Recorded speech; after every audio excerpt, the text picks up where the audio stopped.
Withdraw, rammers. Ram down, cartridge. Return, rammers.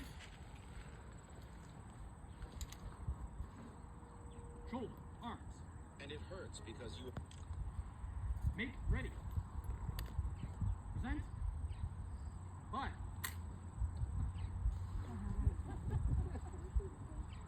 Go to letdown. So the weapon has misfired. First thing I will do is check the flint. It is somehow again loose. So I will take out my turn screw here and use it to tighten the flint back into place.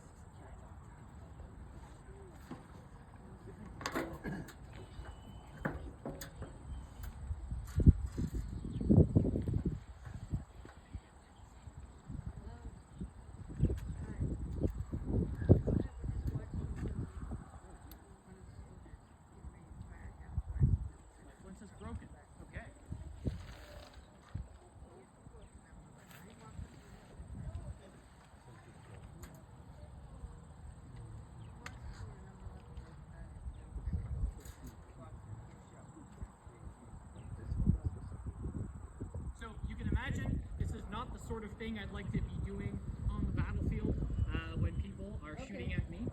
So I'm glad that is not the case. But that you can recognize that this is also a good reason for sticking together in battle. If the soldier is all alone and the enemy's closing in on him, he'd be in sort of a pickle if his weapon wasn't working. But if he's part of a group with a bunch of other soldiers, there's other people around him to protect him if his weapon is no longer working and he needs to adjust it somehow. He'll have someone else to assist him.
Oh my god.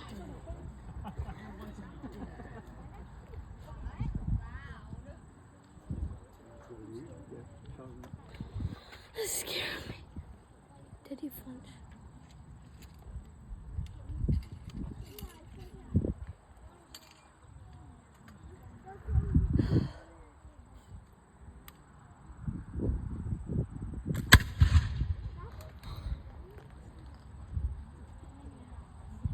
There you go, 2 shots out of the brown vest.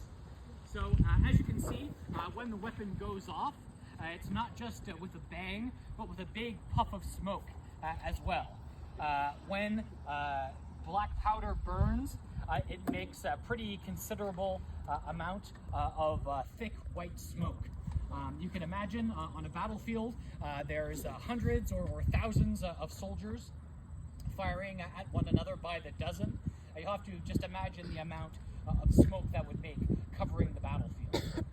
Certainly they knew what camouflage was, but they knew it wasn't going to do them much good when these were the weapons that they were using. No matter how well they were hidden, the first time they took a shot, everyone could see them from a mile away.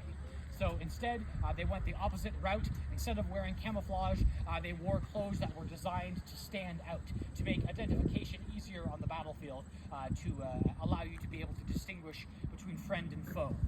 So that's why the British soldiers are usually wearing red.